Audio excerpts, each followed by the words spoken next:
Bueno, eta gero, erronka berrien artean, Baionti dago. Bueno, Portugaleten lehenengo diapositiban ikusten zena, hori itsasadarra, zubia, paseo bat, alde hori, alde polita eta erakusteko, ez? Baina beste aldean, hegoaldean eta muga eginez, badago erreka txiki bat, Baionti erreka, eta, bueno, kutsatuta errepide lantegi eta beste egituren artean enkasatuta, ibai ekosistema guztiz aldatuta, baina aukera batzuk oraindik hor problema handi bat da Lindano. Santurtzitik ere pasatzen da, Santurtzin batez ere Santurtzin, baina Portugaleten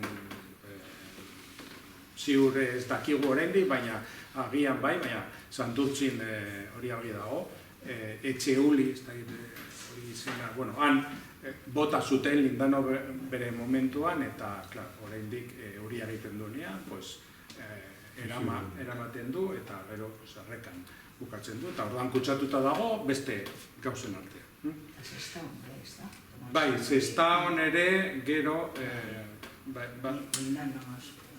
bai, badaude, bai, aintzineko leku batzuk, Portugaleten teorian garbitu zuten, baina hori baieztatu behar da, eta baina, bueno, Santurtzikoa arazoa oso importantea izan da, eta mantentzen da. Orain sinatu dute akordio bat, konpontzeko, baina, bueno, bueno, orduan, Portugaleteko plangintza urbanistiko orokorrean agertzen, hori orain dela 15 urte aprobatu zen, eta hor agertzen da Baionti, eta hori konpontzeko beharra eta bar, baina ez da ezer egin urte hauetan. Orduan, hau izango da urrengo proiektu bat. Baionti berreskuratzeko, behintzat Portugaleteko zatia. Bueno, beste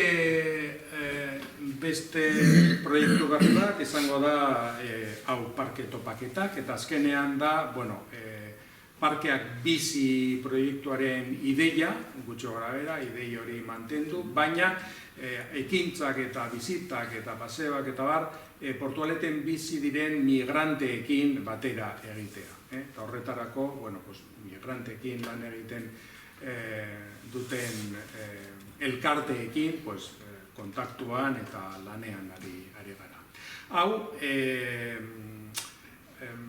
hori, beste elkarteekin lan egitea eta pizkanaka sare bat sortzea, hori neurri estrategikoa hartu dugu. Hori beti da helburu bat. Ez bakarrik guk gure gauzak eta bakoitzak bere gauzak, baina bilatu puntuak elkartrukatzeko eta elkar laguntzeko. Bueno, eta, a ber, gero, bueno, dakizuenez, formakuntza eta sensibilizazioa zuek egiten duzue, oso importantea da, bai guretzat, herriko jendearentzat eta tokiko politikarientzat ere bai. Politikariena, gero komenta dezakegu, berezia da, kasu hori, baina oso importantea da.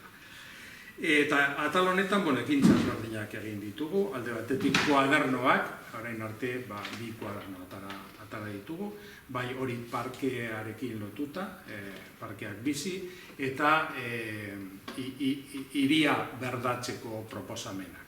Eta beste bat prestatzen ari gara, beste gai nagusiarekin, hiri ibilgarriarekin. Gero urtean behin hitzaldi potolo bat antolatzen dugu, eta orain arte adituren bat ekartzen dugu, eta orain arte Paola Sangali hiri berdea planteatzeko, eta Alfonso Sanz hiri ibilgarria tratatzeko konbidatu ditugu, eta, bueno, nahiko ondo joan dira. Eta, bueno, ja, bukatzeko, pues, hori, tokiko prentzarekin, bueno, pues, harreman onak ditu, eta noizan behin agertzen da zozer, eta gero, pues, betikoa, bloga, Facebook, Instagram, eta bar, erabiltzen ditugu.